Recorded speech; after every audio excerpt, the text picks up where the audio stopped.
70 साल के बूढ़े पंडित दाता दीन लाठियां टेकते हुए आए और पोपले मुंह से बोले, कहा हो री धनिक, हम भी तुम्हारी गाय देख लें।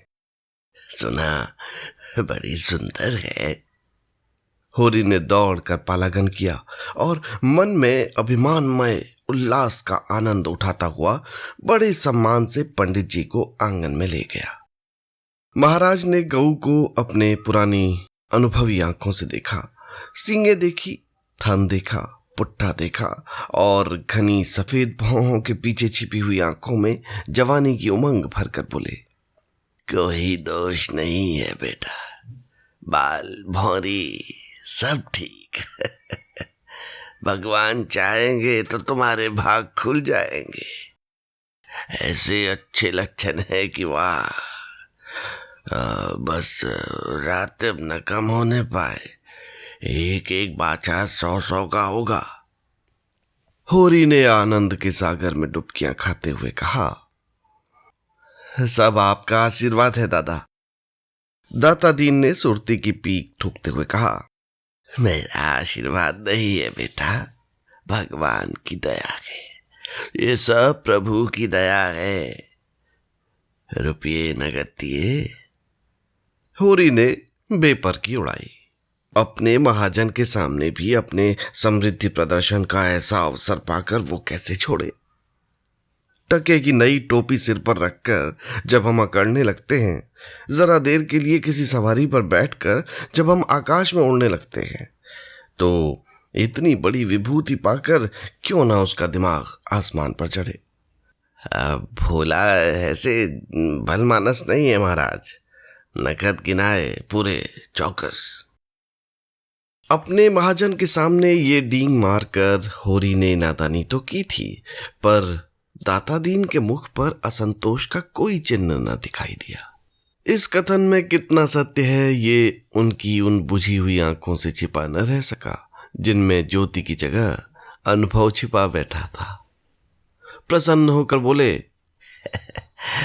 कोई हरज नहीं बेटा, कोई हरज नहीं, भगवान सब कल्याण करेंगे। 5 सेर दूध है इसमें, बच्चे के लिए छोड़कर। धनिया ने तुरंत टोका, अरे नहीं महाराज, इतना दूध कहाँ, बुढ़िया तो हो गई है, फिर यहाँ रातिब कहाँ धरा है। दाता दीन ने मर्म भरी आंखों से देखकर उसकी सतर्कता को स्वीकार किया, मानो कह रहे हों, गृहिणी का यही धर्म है, सीटना मर्दों का काम है, उन्हें सीटने दो। फिर रहस्य भरे स्वर में बोले, अच्छा बाहर न बांधना, इतना कह देते हैं। धनिया ने पति की ओर विजयी आंखों से देखा, मानो कह रही हो, लो अब तो मानोगे। दाता दीन से बोली, नहीं महाराज, बाहर क्या बांधेंगे, भगवान दें तो इसी आंगन में 3 गायें और बच सकती हैं। सारा गांव देखने आया, नहीं आए तो शोभा और हीरा, जो अपने सगे भाई थे। होरी के हृदय में भाइयों के लिए अब भी कोमल स्थान था। वो दोनों आकर देख लेते और प्रसन्न हो जाते तो उसकी मनोकामना पूरी हो जाती। सांझ हो गई, दोनों पुर लेकर लौट आए। इसी द्वार से निकले, पर पूछा कुछ नहीं। होरी ने डरते डरते धनिया से कहा, न शोभा आया न हीरा, सुना न होगा। धनिया बोली, तो यहां कौन उन्हें बुलाने जाता है। तू बात तो समझती नहीं, लड़ने के लिए तैयार रहती है। भगवान ने जब ये दिन दिखाया है तो हमें सिर झुकाकर चलना चाहिए। आदमी को अपने सगों के मुंह से अपने भलाई बुराई सुनने की जितनी लालसा होती है, बाहर वालों के मुंह से नहीं होती। फिर अपने भाई लाख बुरे हों, हैं तो अपने भाई, अपने हिस्से बकरे के लिए सभी लड़ते, पर इससे खून थोड़ा ही बढ़ जाता है। दोनों को बुलाकर दिखा देना चाहिए, नहीं कहेंगे गाय लाए, हमसे कहा तक नहीं। धनिया ने नाक सिकोड़ कर कहा, मैंने तुमसे 100 बार 1000 बार कह दिया, मेरे मुंह पर भाइयों का बखान न किया करो। उनका नाम सुनकर मेरी देह में आग लग जाती है। सारे गांव ने सुना, क्या उन्होंने न सुना होगा? कुछ इतनी दूर भी तो नहीं रहते। सारा गांव देखने आया, उन्हीं के पांव में मेहंदी लगी हुई थी। मगर आए कैसे? जलन हो रही होगी कि इसके घर गाय आ गई, छाती फटी जाती होगी। दिया बत्ती का समय आ गया था। धनिया ने जाकर देखा तो बोतल में मिट्टी का तेल न था। बोतल उठाकर तेल लाने चली गई। पैसे होते तो रूपा को भेजती, उधार लाना था। कुछ मुंह देखी कहेगी, कुछ लल्लो चप्पो करेगी, तभी तो तेल उधार मिलेगा। होरी ने रूपा को बुलाकर प्यार से गोद में बैठाया और कहा, जरा जाकर देख, हीरा काका आ गए कि नहीं? शोभा काका को भी देख दिया ना। कहना दादा ने तुम्हें बुलाया है, ना आए तो हाथ पकड़कर खींच लाना। रूपा ठुनक कर बोली, छोटी काकी मुझे डांटती हैं। काकी के पास क्या करने जाएगी? फिर शोभा बहू तो तुझे प्यार करती है। शोभा काका मुझे चिढ़ाते हैं, मैं न कहूंगी। क्या कहते हैं पता? चिढ़ाते हैं। क्या कहकर चिढ़ाते हैं? कहते हैं तेरे लिए मूस पकड़ रखा है, ले जा भून कर खा ले। होरी के अंतस्थल में गुदगुदी हुई। तू कहती नहीं, पहले तुम खा लो तो मैं खाऊंगी। अम्मा मने करती हैं, कहती हैं उन लोगों के घर न जाया करो। तू अम्मा की बेटी है या दादा की? रूपा ने उसके गले में हाथ डालकर कहा, अम्मा की, और हंसने लगी। तो फिर मेरी गोदी से उतर जा, आज तुझे मैं अपनी थाली में न खिलाऊंगा। घर में एक ही फूल की थाली थी, होरी उसी थाली में खाता था। थाली में खाने का गौरव पाने के लिए रूपा होरी के साथ खाती थी। इस गौरव का परित्याग कैसे करे? हुमक कर बोली, अच्छा तुम्हारी। तो फिर मेरा कहा मानेगी कि अम्मा का? तुम्हारा। तो जाकर हीरा और शोभा को खींच ला। और जो अम्मा बिगड़े? अम्मा से कहने कौन जाएगा? रूपा कूदती हुई हीरा के घर चली। द्वेष का माया जाल बड़ी बड़ी मछलियों को ही फंसाता है। छोटी मछलियां या तो उसमें फंसती ही नहीं या तुरंत निकल जाती हैं। उनके लिए वो घातक जाल क्रीड़ा की वस्तु है, भय की नहीं। भाइयों से होरी की बोलचाल बंद थी, पर रूपा दोनों घरों में आती जाती थी। बच्चों से क्या बैर। लेकिन रूपा घर से निकली ही थी कि धनिया तेल लिए मिल गई। उसने पूछा, सांझ की बेला कहाँ जाती है? चल कर। रूपा मां को प्रसन्न करने के प्रलोभन को न रोक सकी। धनिया ने डांटा, चल कर, किसी को बुलाने नहीं जाना है। रूपा का हाथ पकड़े हुए वो घर आई और होरी से बोली, मैंने तुमसे 1000 बार कह दिया, मेरे लड़कों को किसी के घर न भेजा करो। किसी ने कुछ कर करा दिया तो मैं तुम्हें लेकर चाटूंगी। ऐसा ही बड़ा प्रेम है तो आप क्यों नहीं जाते? अभी पेट नहीं भरा, जान पड़ता है। होरी नाद जमा रहा था। हाथों में मिट्टी लपेटे हुए अज्ञान का अभिनय करके बोला, किस बात पर बिगड़ती है भाई? ये तो अच्छा नहीं लगता कि अंधे कुकुर की तरह हवा को भूखा करे। धनिया को कुप्पी में तेल डालना था, इस समय झगड़ा न बढ़ाना चाहती थी। रूपा भी लड़कों में जा मिली। पहर रात से ज्यादा जा चुकी थी, नात गड़ चुकी थी, सानी और खली डाल दी गई थी। गाय मन मारे उदास बैठी थी, जैसे कोई वधू ससुराल आई हो। नांद में मुंह तक न डालती थी। होरी और गोबर खाकर आधी आधी रोटियां उसके लिए लाए, पर उसने सूंघा तक नहीं। मगर ये कोई नई बात न थी। जानवरों को भी बहुधा घर छूट जाने का दुख होता है। होरी बाहर खाट पर बैठकर चिलम पीने लगा तो फिर भाइयों की याद आई। नहीं, आज इस शुभ अवसर पर वो भाइयों की उपेक्षा नहीं कर सकता। उसका हृदय ये विभूति पाकर विशाल हो गया था। भाइयों से अलग हो गया है तो क्या हुआ? उनका दुश्मन तो नहीं है। यही गाय 3 साल पहले आई होती तो सभी का उस पर बराबर अधिकार होता, और कल को यही गाय दूध देने लगेगी तो क्या वो भाइयों के घर दूध न बेचेगा या दही न भेजेगा? ऐसा तो उसका धर्म नहीं है। भाई उसका बुरा चेते, वो क्यों उनका बुरा चेते? अपनी अपनी करनी तो अपने अपने साथ है। उसने नारियल खाट के पाए से लगाकर रख दिया और हीरा के घर की ओर चला। शोभा का घर भी उधर ही था। दोनों अपने अपने द्वार पर लेटे हुए थे। काफी अंधेरा था। होरी पर उनमें से किसी की निगाह नहीं पड़ी। दोनों में कुछ बातें हो रही थी। होरी ठिठक गया और उनकी बातें सुनने लगा। ऐसा आदमी कहाँ है जो अपनी चर्चा सुनकर टाल जाए? हीरा ने कहा, जब तक एक में थे एक बकरी भी नहीं ली, अब पछाई गाय ली जाती है। भाई का हक मारकर किसी को फलते फूलते नहीं देखा। शोभा बोला, ये तुम अन्याय कर रहे हो हीरा। भैया ने एक एक पैसे का हिसाब दे दिया था। ये मैं कभी न मानूंगा कि उन्होंने पहले की कमाई छिपा रखी थी। तुम मानो चाहे न मानो, है ये पहले की कमाई। अच्छा, तो ये रुपये कहां से आ गए? कहां से खून बरस पड़ा? उतने ही खेत तो हमारे पास भी हैं, उतनी ही उपज हमारी भी है। फिर क्यों हमारे पास कफन को कौड़ी नहीं और उनके घर नई गाय आती है? उधार लाए होंगे। भोला उधार देने वाला आदमी नहीं है। कुछ भी हो, गाय है बड़ी सुंदर। गोबर लिए जाता था तो मैंने रास्ते में देखा। बेईमानी का धन जैसे आता है वैसे ही जाता है। भगवान चाहेंगे तो बहुत दिन गाय घर में न रहेगी। होरी से और न सुना गया। वो बीती बातों को बिसार कर अपने हृदय में स्नेह और सौहार्द भरे भाइयों के पास आया था। इस आघात ने जैसे उसके हृदय में छेद कर दिया और वो रस भाव उसमें किसी तरह नहीं टिक रहा था। लत्ते और चीथड़े ठूंस कर अब उस प्रवाह को नहीं रोक सकता। जी में उबाल आया कि उसी क्षण इस आक्षेप का जवाब दे, लेकिन बात बढ़ जाने के भय से चुप रह गया। अगर उस नियत साफ है तो कोई कुछ नहीं कर सकता।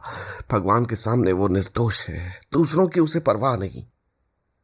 उल्टे पांव लौट आया और वो जला हुआ तंबाकू पीने लगा। लेकिन जैसे वो विष प्रतीक्षा उसकी धमनियों में फैलता जाता था। सो जाने का प्रयास किया पर नींद ना आई। बैलों के पास जाकर उन्हें सहलाने लगा। विष शांत न हुआ। दूसरी चिलम भरी, लेकिन उसमें भी कुछ रस न था। विष ने जैसे चेतना को आक्रांत कर दिया हो, जैसे नशे में चेतना एकांगी हो जाती है, जैसे फैला हुआ पानी एक दिशा में बहकर वेगवान हो जाता है, वही मनोवृत्ति उसकी हो रही थी। उसी उन्माद की दशा में वह अंदर गया। अभी द्वार खुला हुआ था। आंगन में एक किनारे चटाई पर लेटी हुई धनिया सोना से देह दबवा रही थी और रूपा, जो रोज सांझ होते ही सो जाती थी, आज खड़ी गाय का मुंह सहला रही थी। होरी ने जाकर गाय को खूंटे से खोल दिया और द्वार की ओर ले चला। वो इसी वक्त गाय को भोला के घर पहुंचाने का दृढ़ निश्चय कर चुका था। इतना बड़ा कलंक सिर पर लेकर वो अब गाय को घर में नहीं रख सकता, किसी तरह नहीं। धनिया ने पूछा, कहां लिए जाते हो रात को? होरी ने एक पग बढ़ाकर कहा, ले जाता हूं भोला के घर, लौटा दूंगा। धनिया को विस्मय हुआ। उठकर सामने आ गई और बोली, लौटा क्यों दोगे? लौटाने के लिए लाए थे? हाँ, इसके लौटा देने में ही कुशल है। क्यों, बात क्या है? इतने अरमान से लाए और अब लौटाने जा रहे हो? क्या भोला रुपये मांगते हैं? नहीं, भोला यहां कब आया? तो फिर क्या बात हुई? क्या करोगी पूछकर। धनिया ने लपक कर पगैया उसके हाथ से छीन ली। उसकी चपल बुद्धि ने जैसे उड़ती हुई चिड़िया पकड़ ली। बोली, तुम्हें भाइयों का डर हो तो जाकर उनके पैरों पर गिरो। मैं किसी से नहीं डरती। अगर हमारी बढ़ती देखकर किसी की छाती फटती है तो फट जाए, मुझे परवाह नहीं है। होरी ने विनीत स्वर में कहा, धीरे धीरे बोल महारानी, कोई सुने तो कहे ये सब इतनी रात गए लड़ रहे हैं। मैं अपने कानों से क्या सुनाया हूं तू क्या जाने। यहां चर्चा हो रही है कि मैंने अलग होते समय रुपये दबा लिए थे और भाइयों को धोखा दिया था। यही रुपये अब निकल रहे हैं। हीरा कहता होगा। सारा गांव कह रहा है। हीरा को क्यों बदनाम करूं? सारा गांव नहीं कह रहा है, अकेला हीरा कह रहा है। मैं अभी जाकर पूछती हूं ना कि तुम्हारे बाप कितने रुपये छोड़कर मरे थे। दाढ़ीदारों के पीछे हम बर्बाद हो गए, सारी जिंदगी मिट्टी में मिला दी, पाल पोस कर संडा किया और अब हम बेईमान हैं। मैं कह ही देती हूँ, आखिर गाय घर के बाहर निकली तो अनर्थ हो जाएगा। रख लिए हमने रुपये, दबा लिए, बीच खेत दबा दिए। टंके की चोट कहती हूँ। मैंने डंडे भर असरफियां छिपा ली। हीरा और शोभा और संसार को जो करना हो कर ले, क्यों ना रुपये रख ले। दो दो संडों का ब्याह नहीं किया, गौना नहीं किया। होरी सिर पिटा गया। धनिया ने उसके हाथ से पगैया छीन ली और गाय को खूंटे से बांध कर द्वार की ओर चली। होरी ने उसे पकड़ना चाहा, पर वो बाहर जा चुकी थी। वहीं सिर थाम कर बैठ गया। बाहर उसे पकड़ने की चेष्टा करके वो कोई नाटक नहीं दिखाना चाहता था। धनिया के क्रोध को खूब जानता था। बिगड़ती है तो चंडी बन जाती है, मारो काटो सुनेगी नहीं। लेकिन हीरा भी तो एक ही गुस्सेवर है, कहीं हाथ चला दे तो परले ही हो जाए। नहीं, हीरा इतना मूर्ख नहीं है। मैंने कहां से कहां ये आग लगा दी। उसे अपने आप पर क्रोध आने लगा। बात मन में रख लेता तो क्यों ये टंटा खड़ा होता। सहसा धनिया का कर्कश स्वर कान में आया। हीरा की गरज भी सुन पड़ी। फिर पुन्नी की पैनी पीक भी कानों में चुभी। सहसा उसे गोबर की याद आई। बाहर लपक कर उसकी खाट देखी, गोबर वहां न था। गजब हो गया, गोबर भी वहां पहुंच गया। अब कुशल नहीं, उसका नया खून है, न जाने क्या कर बैठे। लेकिन होरी वहां कैसे जाए। हीरा कहेगा, आप तो बोलते नहीं, जाकर इस डायन को लड़ने के लिए भेज दिया। कोलाहल प्रतिक्षण प्रचंड होता जाता था। सारे गांव में जाग पड़ गई। मालूम होता था कहीं आग लग गई है और लोग खाट से उठ उठ बुझाने दौड़े जा रहे हैं। फिर रहा न गया, धनिया पर क्रोध आया। वो क्यों चढ़कर लड़ने गई।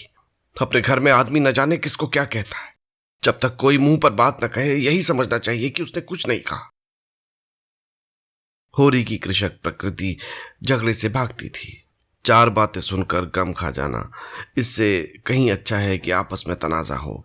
कहीं मारपीट हो जाए तो थाना पुलिस हो, बंधे बंधे फिरो, सबकी चिरौरी करो, अदालत की तूल फांको, खेती बाड़ी जहन्नुम में मिल जाए। उसका हीरा पर तो कोई बस न था, मगर धनिया को तो वो जबरदस्ती खींच ला सकता है।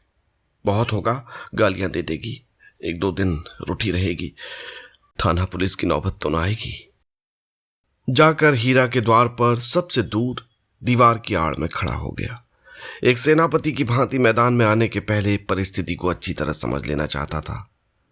अगर अपने जीत हो रही है तो बोलने की कोई जरूरत नहीं, हार हो रही है तो तुरंत कूद पड़ेगा। देखा तो वहां 50 आदमी जमा हो गए। पंडित दाता दीन, लाला पटेश्वरी, दोनों ठाकुर जो गांव के कर्ता धर्ता थे, सभी पहुंचे हुए। धनिया का पल्ला हल्का हो रहा था। उसकी उग्रता जनमत को उसके विरुद्ध किए देती थी। वो रणनीति में कुशल न थी। क्रोध में ऐसी जली कटी सुना रही थी कि लोगों की सहानुभूति उससे दूर होती चली जाती थी। वो गरज रही थी, तू हमें देखकर क्यों जलता है? हमें देखकर क्यों तेरी छाती फटती है? पाल पोस कर जवान कर दिया, ये उसका ही नाम है। हमने न पाला होता तो आज कहीं भीख मांगते होते, ईख की छां भी न मिलती। होरी को ये शब्द जरूरत से ज्यादा कठोर जान पड़े। भाइयों का पालना पोसना तो उसका धर्म था। उनके हिस्से की जायदाद तो उसके हाथ में थी। कैसे न पालता पोसता, दुनिया में कहीं मुंह दिखाने लायक रहता? हीरा ने जवाब दिया, हम किसी का कुछ नहीं जानते। तेरे घर में कुत्तों की तरह एक टुकड़ा खाते थे और दिन दिन भर काम करते थे।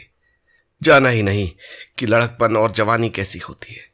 दिन दिन भर सूखा गोबर बीना करते थे, उस पर भी तू बिना 10 गाली दिए रोटी ना देती थी। तेरी जैसी राक्षसीन के हाथ में पड़कर जिंदगी तलक हो गई। धनिया और भी तेज हुई। जबान संभाल, नहीं जीभ खींच लूंगी। राक्षसीन तेरी औरत होगी। तू है किस फेर में? मुंडी काटे टुकड़े खोर, नमक हराम। दाता दीन ने टोका, इतना कटु वचन क्यों कहती है धनिया? नारी का धर्म है कि गम खाए।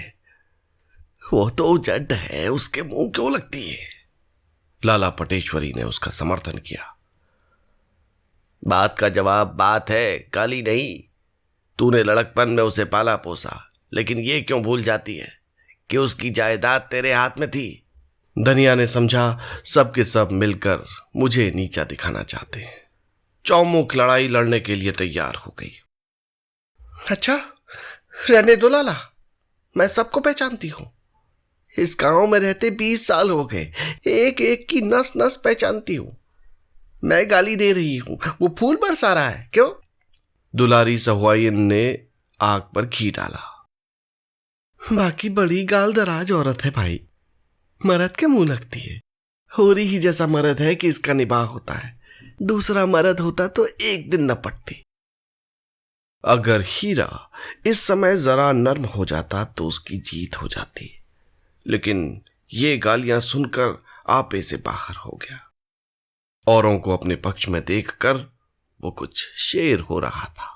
गला फाड़कर बोला, चली जा मेरे द्वार से, नहीं जूतों से बात करूंगा, झूठा पकड़कर उखाड़ दूंगा। गाली देती है डाइन, बेटे का घमंड हो गया है। पासा पलट गया। होरी का खून खौल उठा, बारूद में जैसे चिंगारी पड़ गई हो। आगे आकर बोला, अच्छा बस, अब चुप हो जाओ हीरा, अब नहीं सुना जाता। मैं इस औरत को क्या कहूं? जब मेरी पीठ में धूल लगती है तो इसी के कारण, न जाने क्यों इससे चुप नहीं रहा जाता। चारों ओर से हीरा पर बौछार पड़ने लगी। दाता दीन ने निर्लज्ज कहा, पटेश्वरी ने गुंडा बनाया, जिंगुरी सिंह ने शैतान की उपाधि दी, दुलारी सहुआइन ने कपूत कहा। एक उद्दंड शब्द ने धनिया का पल्ला हल्का कर दिया था, दूसरे उग्र शब्द ने हीरा को गच्चे में डाल दिया। उस पर होरी के संयत वाक्य ने रही सही कसर भी पूरी कर दी।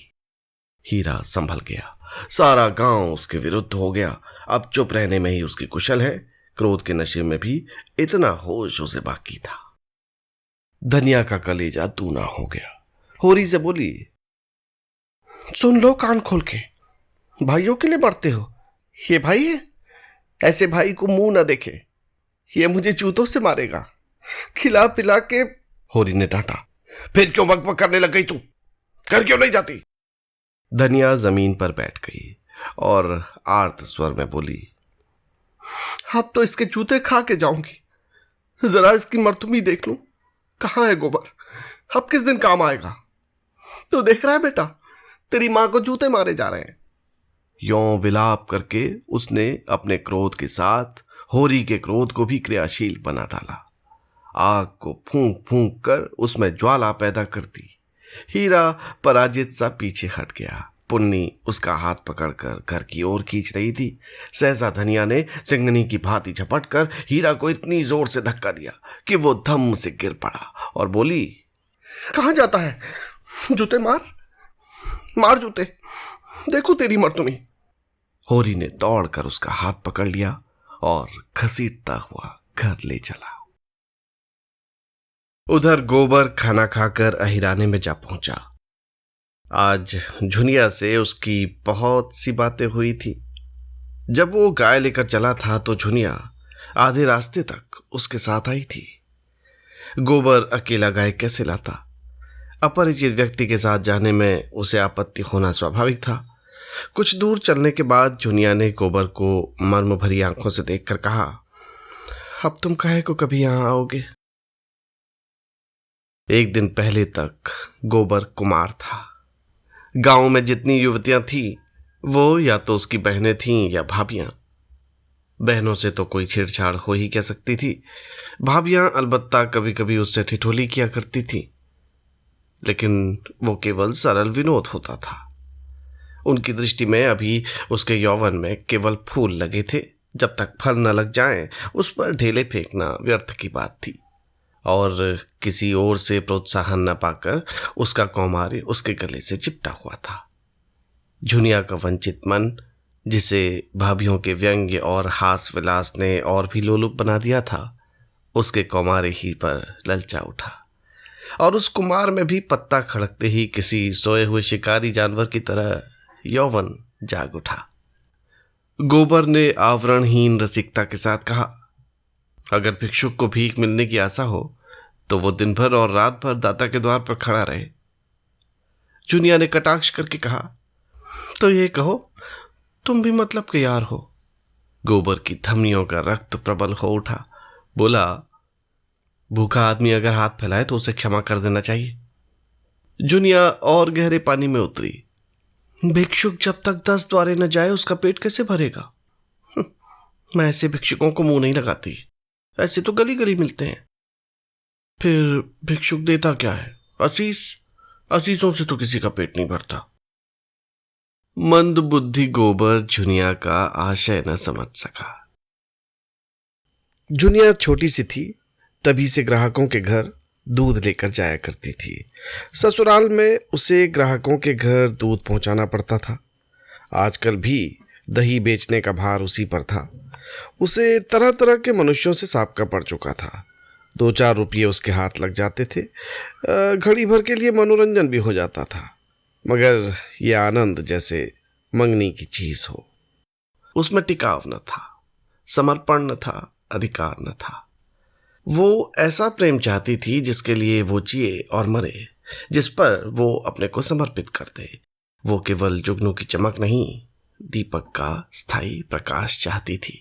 वो एक गृहस्थ की बालिका थी जिसके गृहिणीत्व को रसिकों की लगावटबाजियों ने कुचल नहीं पाया था।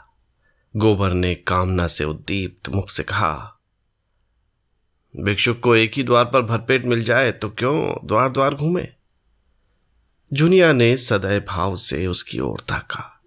कितना भोला है, कुछ समझता ही नहीं। भिक्षुक को एक द्वार पर भरपेट कहाँ मिलता है? उसे तो चुटकी मिलेगी। सर्वस्व तो तभी पाओगे जब अपना सर्वस्व दोगे। मेरे पास क्या है झुनिया? तुम्हारे पास कुछ नहीं है, मैं तो समझती हूँ। मेरे लिए तुम्हारे पास जो कुछ है वो बड़े बड़े लखपतियों के पास नहीं है। तुम मुझसे भीख न मांगकर मुझे मोल ले सकते हो। गोबर उसे चकित नेत्रों से देखने लगा। झुनिया ने फिर कहा, और जानते हो दाम क्या देना होगा? मेरे होकर रहना पड़ेगा। फिर किसी के सामने हाथ फैलाए देखूंगी तो घर से निकाल दूंगी। गोबर को जैसे अंधेरे में टटोलते हुए इच्छित वस्तु मिल गई। एक विचित्र भय मिश्रित आनंद से उसका रोम रोम पुलकित हो उठा। लेकिन यह कैसे होगा? झुनिया को रख ले तो रखेली को लेकर घर में रहेगा कैसे?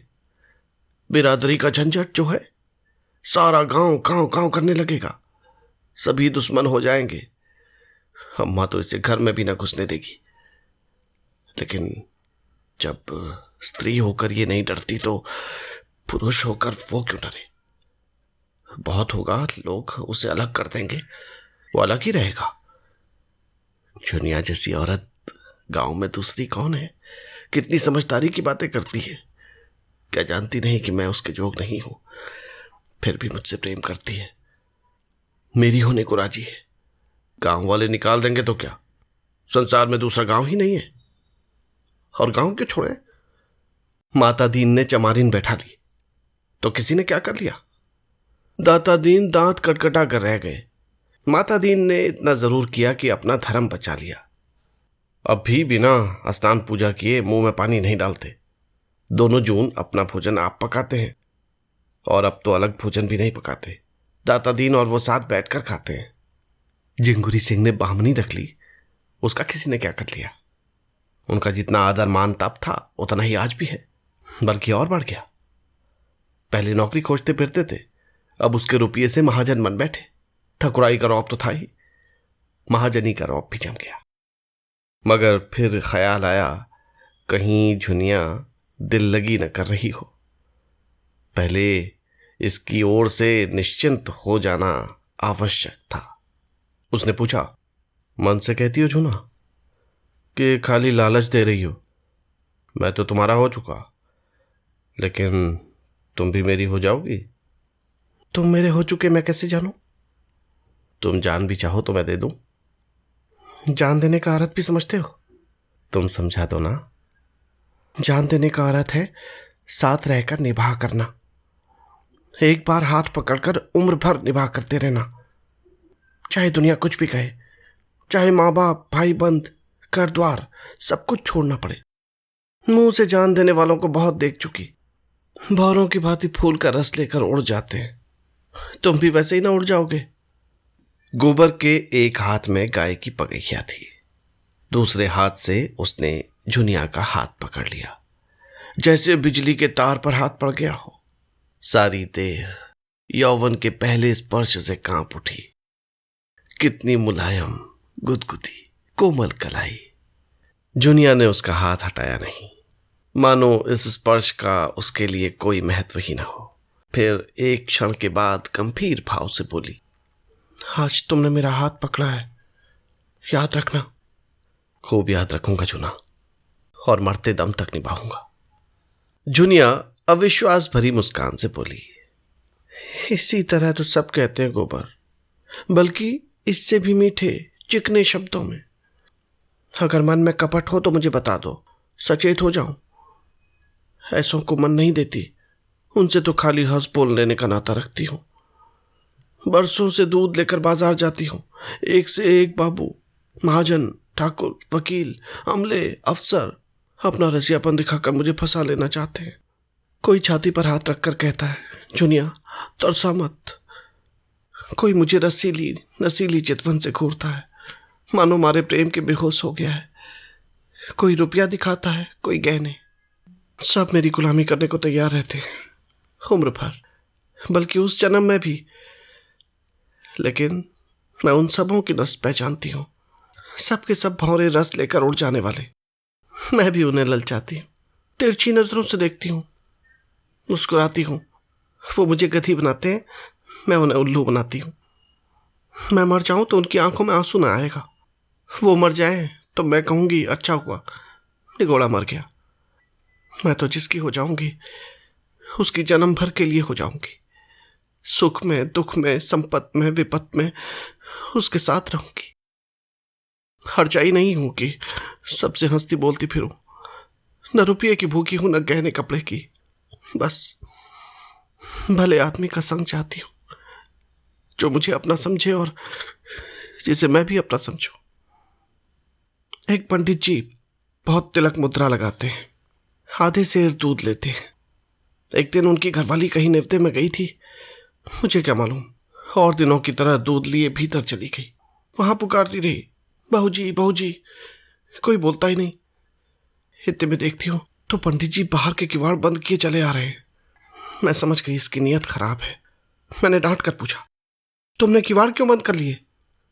क्या बहू जी कहीं गई है? घर में सन्नाटा क्यों है? उसने कहा, वो एक नेवते में गई हैं, और मेरी ओर 2 पग और बढ़ाया। मैंने कहा, तुम्हें दूध लेना हो तो लो, नहीं मैं जाती हूं। बोला, आज तो तुम यहां से न जाने पाओगी जूनी रानी, रोज रोज कलेजे पर छुरी चलाकर भाग जाती हो, आज मेरे हाथ से न बचोगी। तुमसे सच कहती हूं गोबर, मेरे रोए खड़े हो गए। गोबर आवेश में आकर बोला, मैं बच्चा को देख पाऊं तो खोद कर जमीन में गाड़ दूं, खून चूस लूं, तो मुझे दिखा तो देना। सुनो तो, ऐसों का मुंह तोड़ने के लिए मैं ही काफी हूं। मेरी छाती थक थक करने लगी। ये कुछ बदमाशी कर बैठे तो क्या करूंगी, कोई चिल्लाना भी तो न सुनेगा।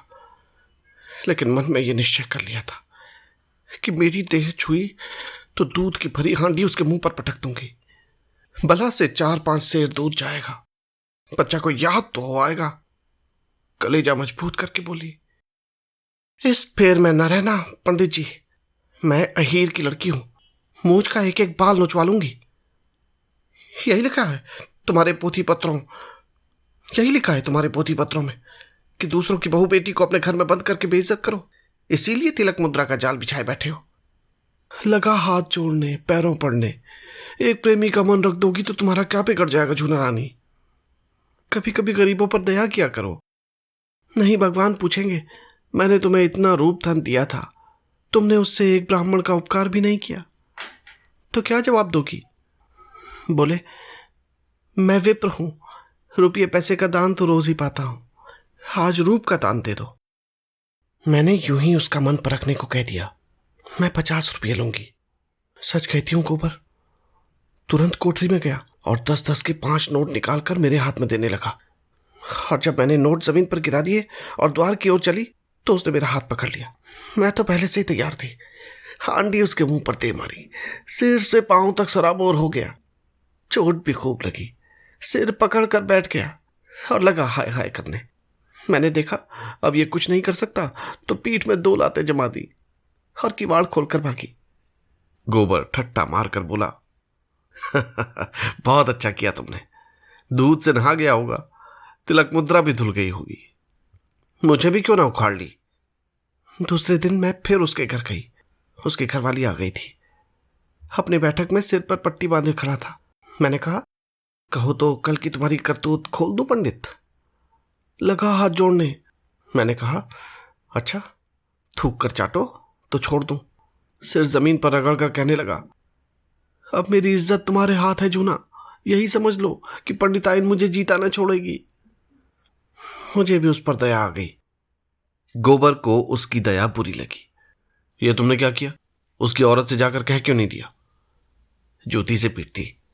ऐसे पाखंडियों पर दया नहीं करनी चाहिए। तुम मुझे कल उसकी सूरत दिखा दो, फिर देखना कैसी मरम्मत करता हूं। जूनिया ने उसके अर्धविकसित यौवन को देखकर कहा, तुम उससे न पाओगे। खास देव है, मुफ्त का माल उड़ाता है कि नहीं। गोबर अपने यौवन का ये तिरस्कार कैसे सहता, डींग मारकर बोला, मोटे होने से क्या होता है? यहां फलाद की हड्डियां हैं। 300 डंड रोज मारता हूं, दूध घी नहीं मिलता। नहीं, अब तक सीना यों निकल आया होता। ये कहकर उसने छाती फैलाकर दिखाई। जूनिया ने आश्वस्त आंखों से देखा। अच्छा, कभी दिखा दूंगी, लेकिन वहां तो सभी एक से हैं। तुम किस किस की मरम्मत करोगे? न जाने मर्दों को क्या आदत है कि जहां कोई जवान सुंदर औरत देखी और बस लगे घूरने, छाती पीटने। और ये जो बड़े आदमी कहलाते हैं, ये तो निरे लंपट होते हैं। फिर मैं तो कोई सुंदर ही नहीं हूं। गोबर ने आपत्ति की, तुम्हें देखकर तो यही जी जाता है कि कलेजे में बिठा ले। जूनिया ने उसकी पीठ में हल्का सा घूंसा जमाया। लगे औरों की तरह तुम भी चापलूसी करने। मैं जैसी कुछ हूं वो मैं जानती हूं, मगर लोगों को तो जवान मिल जाए, घड़ी भर मन बहलाने को और क्या चाहिए। गुण तो आदमी उसमें देखता है जिसके साथ जन्म भर निभाह करना हो। सुनती मैं भी हूं और देखती भी हूं। आजकल बड़े घरों की विचित्र लीला है। जिस मोहल्ले में मेरी ससुराल है, उसी में गपलू गपलू नाम के काश्मीरी रहते थे। बड़े भारी आदमी थे। उनके यहाँ 5 सेर दूध लगता था। उनकी 3 लड़कियां थी, कोई 20-20, 25-25 की होंगी। एक से एक सुंदर। तीनों बड़े कॉलेज में पढ़ने जाती थी। एक शायद कॉलेज में पढ़ाती भी थी। 300 का महीना पाती थी। सितार वो सब बजावें, हारमोनिया वो सब बजावें, नाचे वो, गाए वो, लेकिन ब्याह कोई नहीं करती थी। राम जाने वो किसी मर्द को पसंद नहीं करती थी कि मर्द उन्हीं को पसंद नहीं करता था। एक बार मैंने बड़ी बीबी से पूछा तो हंसकर बोली, हम लोग ये रोग नहीं पालते, मगर भीतर ही भीतर खूब गुलछर्रे उड़ाती थी। जब देखूं 2-4 लौंडे उनको घेरे हुए हैं। जो सबसे बड़ी थी वो तो कोट पतलून पहनकर घोड़े पर सवार होकर मर्दों के साथ सैर करने जाती थी। सारे शहर में उसकी लीला मशहूर थी।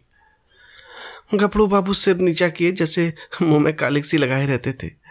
लड़कियों को डांटते थे, समझाते थे, पर सबकी सब खुल्लम खुल्ला कहती थी, तुमको हमारे बीच में बोलने का कुछ मजाल नहीं है। हम अपने मन की रानी हैं, जो हमारी इच्छा होगी वो हम करेंगे। बेचारा बाप जवान जवान लड़कियों से क्या बोले। मारने बांधने से रहा, डांटने डपटने से रहा। लेकिन भाई, बड़े आदमियों की बातें कौन चलावे? वो जो करें सब ठीक है। उन्हें तो बिरादरी और पंचायत का भी डर नहीं। मेरी समझ में तो यही नहीं आता कि किसी का रोज रोज मन कैसे बदल जाता है। क्या आदमी गाय बकरी से भी गया बीता हो गया? लेकिन किसी को बुरा नहीं कहती भाई। मन को जैसा बनाओ वैसा बनता है। ऐसों को भी देखती हूँ जिन्हें रोज रोज दाल रोटी के बाद कभी कभी मुंह का स्वाद बदलने के लिए हलवा पूरी भी चाहिए। और ऐसों को भी देखती हूँ जिन्हें घर की दाल रोटी देखकर ज्वर आता है। कुछ बेचारियां ऐसी भी हैं जो अपने रोटी दाल में ही मगन रहती है। हलवा पूरी से उन्हें कोई मतलब नहीं। मेरी दोनों भावजों को ही देखो। हमारे भाई काने कुबड़े नहीं हैं, 10 जवानों में एक जवान है, लेकिन भावजों को नहीं भाते। उन्हें तो वो चाहिए जो सोने की बालियां मनवाए, महीन साड़ियां लाए, रोज चाट खिलाए। बालियां, साड़ियां और मिठाइयां मुझे भी कम अच्छी नहीं लगती, लेकिन जो कहो कि इसके लिए अपने लाज बेचती फिरूं तो भगवान इससे बचाए। एक के साथ मोटा झोटा खा पहन कर उम्र काट देना, बस अपना यही तो राग है। बहुत करके तो मर्द ही औरतों को बिगाड़ते हैं। जब मर्द इधर उधर ताक झांक करेगा तो औरत भी आंख लड़ाएगी। मर्द दूसरी औरतों के पीछे दौड़ेगा तो औरत भी जरूर मर्दों के पीछे दौड़ेगी। मर्द का हरजाईपन औरत को भी उतना ही बुरा लगता है जितना औरत का मर्द को। यही समझ लो, मैंने तो अपने आदमी से साफ साफ कह दिया था, अगर तुम इधर उधर लपके तो मेरी जो भी इच्छा होगी वो करूंगी। ये चाहो कि तुम तो अपने मन की करो और औरत को मार के डर से अपने काबू में रखो, तो ये ना होगा। तुम खुले खजाने करते हो, वो छिप कर करेगी। तुम उसे जलाकर सुखी नहीं रह सकते। गोबर के लिए ये एक नई दुनिया की बातें थी। तन्मय होकर सुन रहा था। कभी कभी तो आप ही आप उसके पांव रुक जाते, फिर सचेत होकर चलने लगता। जुनिया ने पहले अपने रूप से मोहित किया था, आज उसे अपने ज्ञान और अनुभव से भरी बातें और अपने सतीत्व के बखान से मुक्त कर दिया। ऐसी रूप गुण ज्ञान की आगरी उसे मिल जाए तो धन्य भाग। फिर वो क्यों पंचायत और बिरादरी से डरे। जुनिया ने जब देख लिया कि उसका गहरा रंग जम गया तो छाती पर हाथ रखकर जीभ दांत से काटती हुई बोली, अरे ये तो तुम्हारा गांव आ गया। तुम भी बड़े मुरहे हो, मुझसे कहा भी नहीं कि लौट जाओ। ये कहकर वो लौट पड़ी। गोबर ने आग्रह करके कहा, एक क्षण के लिए मेरे घर क्यों नहीं चलती, अम्मा भी तो देख ले। जुनिया ने लज्जा से आंखें चुरा कर कहा, तुम्हारे घर क्यों ना आऊंगी, मुझे तो यही अचरज होता है कि मैं इतनी दूर कैसे आ गई। अच्छा बताओ, आप कब आओगे? रात को मेरे द्वार पर अच्छी संगत होगी, चले आना, मैं अपने पिछवाड़े मिलूंगी। और जो ना मिली तो फिर लौट जाना। तो फिर मैं ना आऊंगा। आना पड़ेगा, नहीं कह देती हूं, तुम भी वचन दो कि मिलोगी। मैं वचन नहीं देती तो मैं भी नहीं आता, मेरी बला से। जुनिया अंगूठा दिखाकर चलती। प्रथम मिलन में ही दोनों एक दूसरे पर अपना अपना अधिकार जमा चुके थे। जुनिया जानती थी वो आएगा, कैसे न आएगा। गोबर जानता था वो मिलेगी, कैसे न मिलेगी। जब वो अकेला गाय को हाँकता हुआ चला तो ऐसा लगता था मानो स्वर्ग से गिर पड़ा है।